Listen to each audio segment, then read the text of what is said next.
Alright everyone, this is very interesting. This is a 97 Mustang GT, and this car belonged to my friend, and they had done a lot to this car, a whole lot to this car.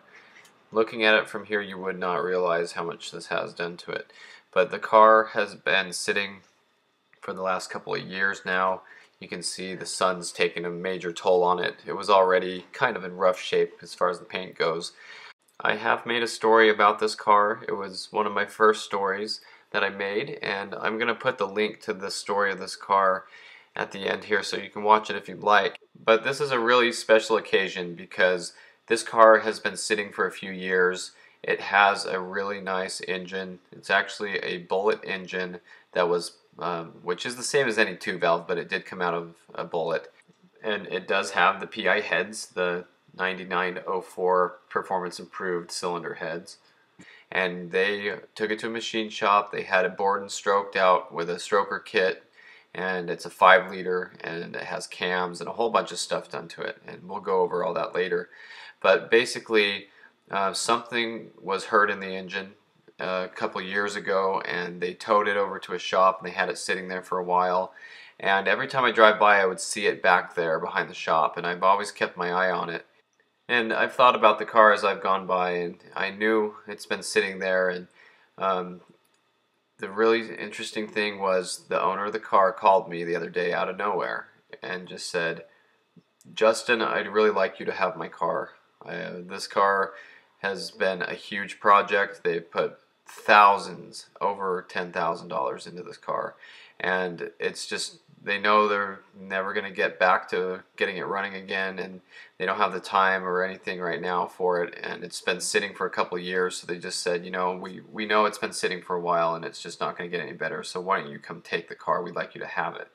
And so that was very nice of them to think of me first. They are very nice people, and they do respect me and what I do with these cars a lot. So the interior is out of a 2001 Mustang GT, and it is in really good shape. Even the dashboard and new carpet, everything. And so, like I said, I've seen the car parked in the industrial area as I've gone by, and I've always looked back behind the buildings to see if it was still there, and it still was there. And they towed it over to this other dirt field where it's by a shop, and they had a mechanic come out and try to start it and run it. They said, yeah, there's definitely something wrong with the engine.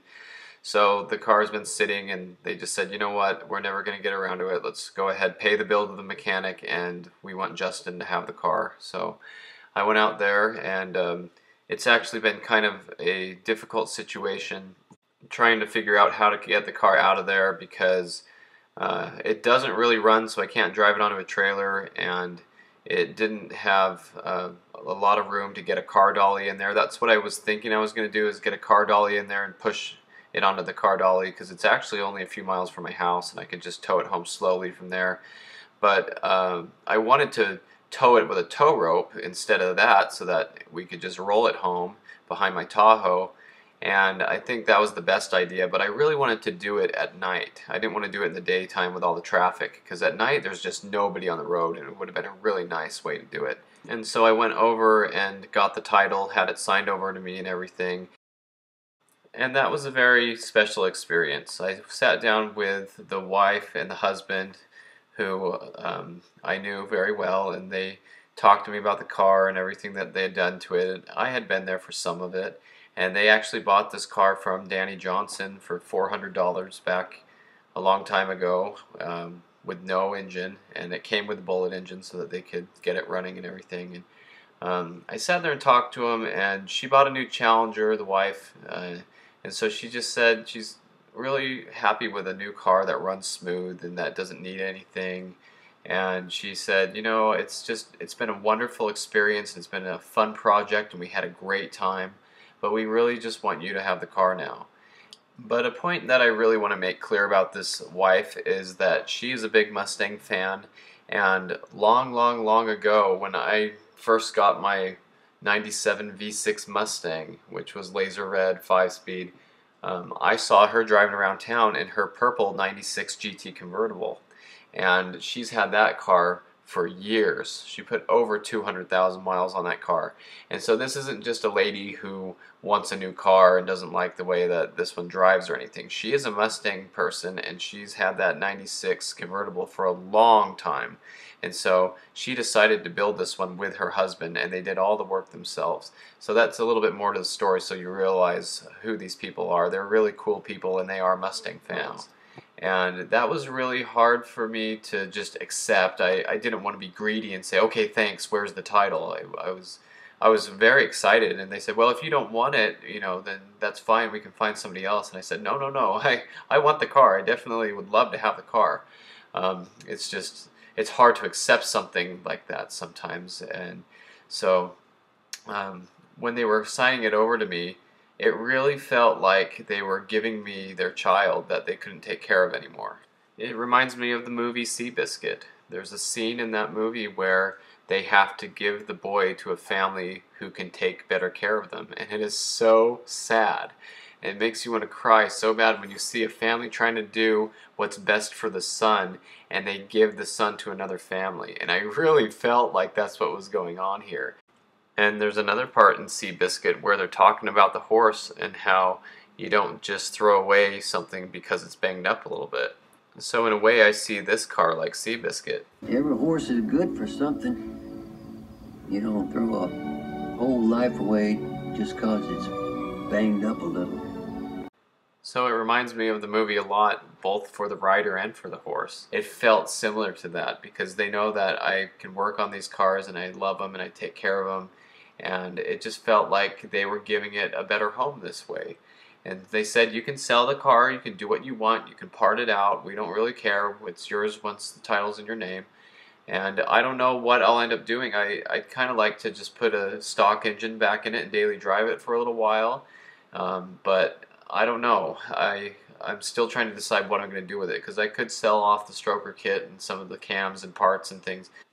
I can keep an eye out for another stock engine, or maybe take this one out and see what needs to be fixed in it. I'm still undecided and I don't know what I'm going to do with the car yet, but I will be taking care of it. I have some options and things, but the point of the video right now is just to show you this really awesome experience and show you some of the car and what's going on. So right after meeting with them at their house, I went straight out to the shop and I wanted to get a good look at the car and see the situation of where it was parked and how it was positioned and where the keys were, because they thought they were inside the car. And luckily there was somebody there at night, and I was able to talk to them, and they looked for the key, but they couldn't find it anywhere. It kind of was like a little treasure hunt, and it was kind of fun to just be doing this. I love getting a new car. I always love getting a Mustang. It's so fun. And that shop was really fun because they had a bunch of the cars, the Disney Pixar cars, toys and display cases. It was a nice little shop, and so, you know, I would anxiously wait while they looked through the keys and just kind of look around their shop and stuff. So it was pretty fun. And it was 11 o'clock at night, and I was in there asking them about the car, and they knew the car and they knew the owner and everything, and they said, yeah, the keys should be inside it. And I went out there and it was unlocked, but I looked everywhere, under the seats, in the cup holder, in the center console, in the glove box, behind the glove box, in the engine bay, by the battery. I looked everywhere, in the fuel door. Sometimes people hide them in the fuel door, and the keys were just not there. And it was really becoming a concern to me of how I'm going to get the car out of there, because without the keys I couldn't pull it home and steer it.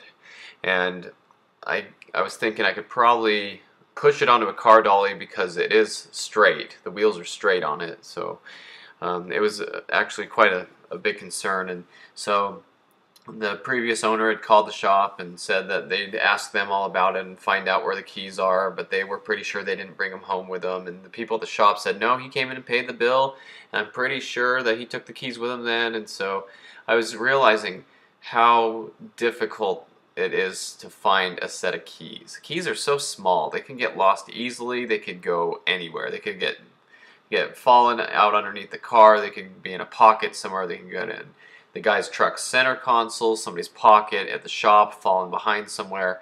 And I was like, oh man, I really don't want to have to reprogram the car and all that pat stuff. And anyway, I had to wait over the weekend, and they called on Monday morning, and asked about the keys, and they said they'd look for him, and I called the shop and told them again who I was and what I needed, and the guy said, yeah, I'll call you back. And I was kind of thinking they weren't going to find him because the lady had already helped me that night. She said she looked everywhere, and that if they weren't in the little safe that they keep all the customers' keys in, then they wouldn't be anywhere if they weren't there. So I was really starting to get worried, and then they called me back, and I was waiting for bad news, and he said, hey, I found the keys. And I was like, yes, good, now we're in business, you know, that'll help out a lot. And so, like I said, I was wanting to do that at night where it was nice and everything, but he said, you know, there's a guy that lives here at the shop, and he keeps an eye on the place at night, so if you come late at night, he might come out and confront you and maybe try to rough you up a little bit, so you might want to come get the car as soon as you can. He said sooner would be better than later. So I was really tired. I'd worked 14 hours at work that day, but I was just ready to go get it. So I decided I'd just take the Tahoe and a tow rope now that I have the keys and go try towing it home just real slow. Like I said, it's a few miles away from the house.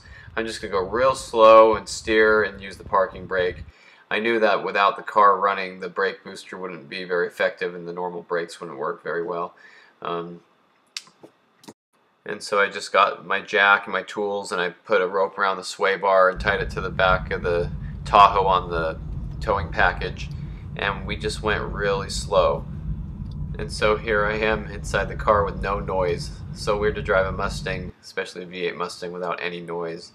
And Danny Johnson was at his house, and so I went ahead and tried to call him while I was driving and using the parking brake to slow down to make sure I wasn't whacking into the back of my own Tahoe.